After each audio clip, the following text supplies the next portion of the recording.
Good morning class. मेरा नाम सुकरा खातून है और मैं यहाँ पर आपको मास ट्रांसफ़र ऑपरेशन सेकंड पढ़ाने के लिए अवेलेबल हूँ। हमारी जो फर्स्ट यूनिट है वो डिस्टिलेशन है। आज हम उसके इंट्रोडक्शन के बारे में पढ़ेंगे। हमारा जो डिस्टिलेशन होता है, डिस्टिलेशन वह यूनिट ऑपरेशन है जिसमें किसी भी बाइनरी मिक्सचर के कंपोनेंट्स थर्मल एनर्जी की सहायता से सेपरेट किए जाते हैं। डिस्टिलेशन के बारे में आप लोगों ने सुना ही होगा कि इसको जनरली हिंदी में प्रभाजी आसवन के नाम से जाना जाता है, जिसमें कोई भी हमारा बाइनरी मिक्सचर है, बाइनरी मिक्सचर कह सकते हैं, जिसमें कि आपके कम से कम दो कंपोनेंट्स का मिक्सचर उसमें बना हुआ हो। आपका कोई भी जो भी मिक्सचर है उसको हम गर्म करते हैं, इतना गर्म करते हैं कि उसमें मौजूद जो भी कंपोनेंट्स हैं वो वेपर में कन्वर्ट हो जाएं। वेपर मतलब वाष्प में कन्वर्ट हो जाएं या उसमें बदल जाएं। जब वो वाष्प में बदल जाते हैं या वेपर में कन्वर्ट हो जाते हैं तो उस वेपर को आप कंडेंस करके या फिर सरल शब्दों में कहें तो उसको ठंडा करके हम किसी भी पात्र में इकट्ठा कर लेते हैं या एकत्रित कर लेते हैं। तो वो जो हमें इकट्ठा जो ठंडा किया हुआ एकत्र किया हुआ जो हमें कंपोनेंट मिल रहा है या तत्व मिल रहा है वो हमारा फाइनल प्रोडक्ट होता है या फाइनल उत्पाद होता है। इस डिस्टिलेशन से जो ये डिस्टिलेशन यूनिट ऑपरेशन है, यूनिट ऑपरेशन जनरली वह ऑपरेशन होता है जिसमें किसी भी केमिकल स्पीसीज़ कह लो या फिर मिक्सचर कह लो, मिक्सचर के कंपोनेंट्स को बिल्कुल प्योर अमाउंट में उसको हम सेपरेट कर लेते हैं। उसके बाद में आप इसका डायग्राम देख सकते हैं, जैसे कि ये जो है ये हमारा डिस्टिलेशन कॉलम है। यहाँ से हम अपनी फीड देते हैं। फीड कहने का मतलब ये है कि हम यहाँ से फीड जो भी हमें जिस भी मिक्सचर को सेपरेट करना है उस मिक्सचर को जब हम कॉलम के अंदर डालेंगे तो हम उसे फीड कहेंगे। तो उसके बाद में इस फीड को हम कॉलम में डालेंगे। डालने के बाद में यहाँ से हम क्या करते हैं, इसको स्टीम की मदद से या भाप की मदद से इस मिक्सचर को गर्म करते हैं। गर्म करने के बाद में जो वेपर में कन्वर्ट हो जाता है वो उसको हम, क्योंकि वेपर हमारी हल्की होती है, हल्की होने की वजह से वो क्या करती है ऊपर की तरफ को उड़ने लग जाती है। उसके बाद में फिर ये वेपर को हम रिफ्लक्स ड्रम में इकट्ठा कर लेते हैं। यहाँ पर एक कंडेंसर लिखा हुआ होता है, कंडेंसर से की मदद से हम उसको ठंडा कर लेते हैं।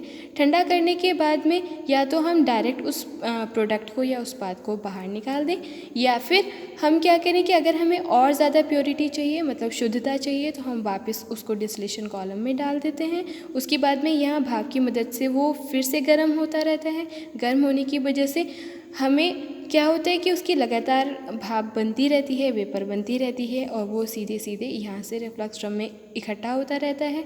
फिर हमें अगर प्योर चाहिए तो हम उसको वापस डिस्टिलेशन कॉलम में डाल देते हैं। और अगर हमें जिस भी डिज़ायर्ड प्रॉपर्टी में अगर डिज़ायर्ड अमाउंट में हमको मिल गया है, मतलब कि जैसे अगर हमें जो प्योरिटी हमें चाहिए प्रोडक्ट की वो उस प्योरिटी में अगर हमें वो मिल गया, उस शुद्धता में अगर हमें वो प्रोडक्ट मिल गया तो उसको हम फाइनल प्रोडक्ट की तरह निकाल लेते हैं। ये जो आपका बॉटम प्रोडक्ट है, बॉटम प्रोडक्ट में ऐसा होता है कि मैंने पहले ही आपको बताया है कि जो हमारा बाइनरी मिक्सचर होता है उसमें दो कंपोनेंट्स होते हैं। एक कंपोनेंट जो भाप बन करके ऊपर चला जाता है और जो दूसरा कंपोनेंट होता है वो उसकी भाप अगर नहीं बन पाती है तो हम उसे नीचे इकट्ठा कर लेते हैं। उसके बाद में अगर हमें वो लिक्विड फेज़ में चाहिए या मतलब द्रव के रूप में चाहिए तो हम उसको यहाँ से वापस बाहर निकाल लेते हैं। और अगर हमें उसकी भी वेपर बनानी है तो उसको हम वापस कॉलम में दोबारा डाल देते हैं, जिससे कि और लगातार हम यहाँ से उसको भाप देते रहते हैं, जिसकी मदद से वो लगातार आपका ये प्रोसेस चलता रहता है। उसके बाद में जो डिस्टिलेशन होता है जनरली केमिकल और पेट्रोकेमिकल इंडस्ट्रीज़ में लिक्विड मिक्सचर के कंपोनेंट्स को सेपरेट करने के लिए किया जाता है।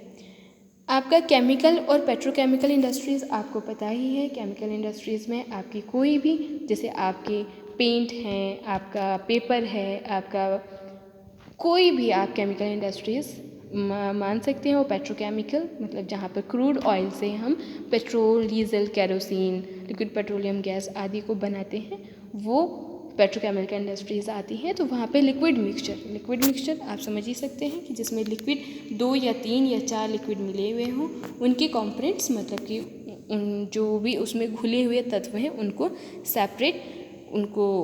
सेपरेट करने के लिए किया जाता है।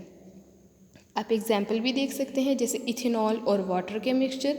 अब इथेनॉल और वाटर का जो बॉइलिंग पॉइंट होता है आपका 100 डिग्री सेंटीग्रेड होता है बॉइलिंग पॉइंट, जिस पर वो उबलने लगे। तो अब हमें अपने मिक्सचर को 100 डिग्री तक उबालना है, जिससे जो हमारा वाटर है वो सारा का सारा भाप बन के उड़ जाएगा, और फिर बाकी जो हमारा इथेनॉल बचेगा उसको हम बॉटम प्रोडक्ट की तरह नीचे से निकाल सकते हैं। फिर डिस्टिलेशन में कोई भी आपकी जो फेजेस होती हैं, फेजेस मतलब कि जो भी आप द्रव की जो फेज़ होती है, इसमें हम जनरली 2 फेज़ इन्वॉल्व करते हैं, जैसे कि वेपर है या गैस है या और लिक्विड है या द्रव है, उसको सम्मिलित किया जाता है।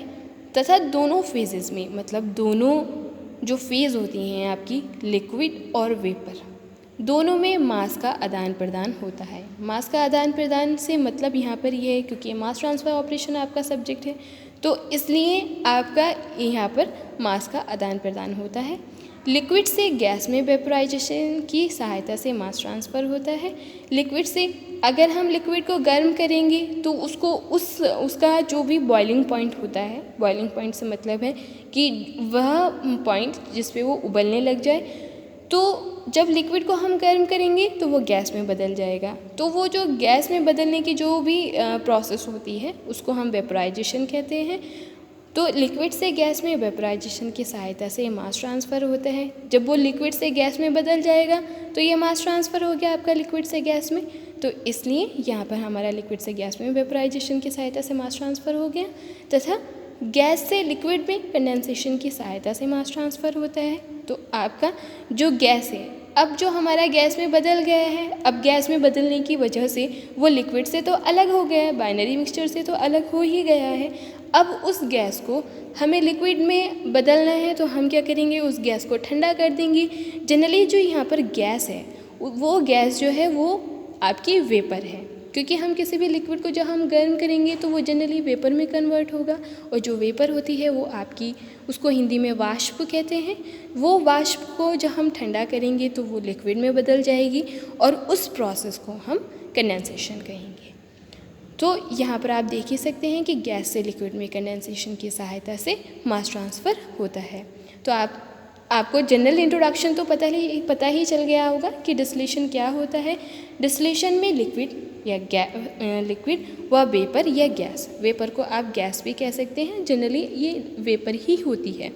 तो वेपर या गैस सम्मिलित की जाती है, तथा दोनों फेजेस में जो दोनों फेज़ होती हैं आपकी फेज़ को जनरली हम हिंदी में अवस्था कहते हैं। तो लिक्विड से वेपर अवस्था में चेंज हो जाएगा, और वेपर अवस्था से वो लिक्विड अवस्था में चेंज हो जाएगा। तो लिक्विड से वेपर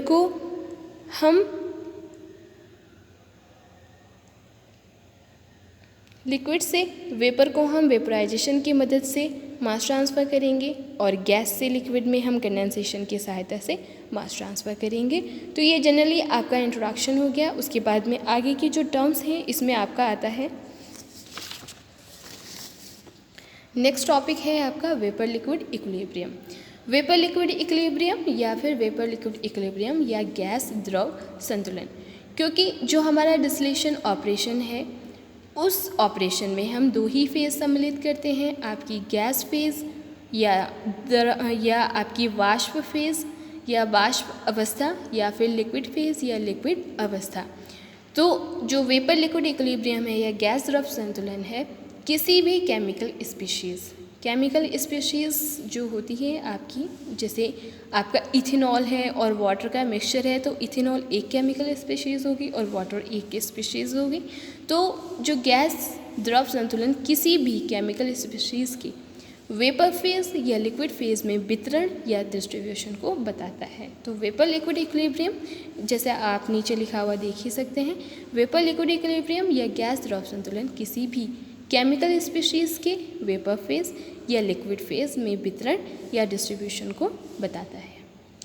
आगे आप देख सकते हैं किसी भी वेपर का जो कंसंट्रेशन होता है, वेपर आपका वाष्प है, कॉन्सेंट्रेशन या सांद्रण, इसके लिक्विड के साथ इक्विलिब्रियम या संतुलन पर वेपर प्रेशर या वाष्पीय दबाव के रूप में प्रदर्शित किया जाता है। आपका जब आप इसको किस तरीके से समझ सकते हैं, जब आप अपने लिक्विड को गर्म करेंगे तो वो आपका वेपर में बदल जाएगा। ये जो लिक्विड से वेपर में बदलने की जो प्रोसेस है, ये एक सर्टेन टेम्परेचर पर होगी, मतलब निश्चित तापमान पर होगी और निश्चित दाब पर होगी। जो निश्चित दाब है वो जनरली हम 1 एटमॉस्फेयर यूज़ करते हैं या 1 एटमॉस्फेयर या 1 ATM यूज़ करते हैं, और टेम्परेचर हम इस लिक्विड के बेसिस पर ही या इस लिक्विड के आधार पर ही यूज़ करते हैं। जैसे कि अगर हम वाटर को सेपरेट कर रहे हैं, वाटर को अलग कर रहे हैं, तो वाटर का जो बॉइलिंग पॉइंट होता है वो आपका 100 डिग्री सेंटीग्रेड होता है। तो हम यहाँ पर 100 डिग्री सेंटीग्रेड या 100 डिग्री सेल्सियस हम इनको इस लिक्विड को हम देंगे, उसके बाद में फिर वो सीधे सीधे आपका वेपर में कन्वर्ट हो जाएगा। तो ये आपका जनरल इंट्रोडक्शन हो गया। बाकी आगे की जो प्रोसेस है वो हम नेक्स्ट लेक्चर में बताएंगे। Thank you.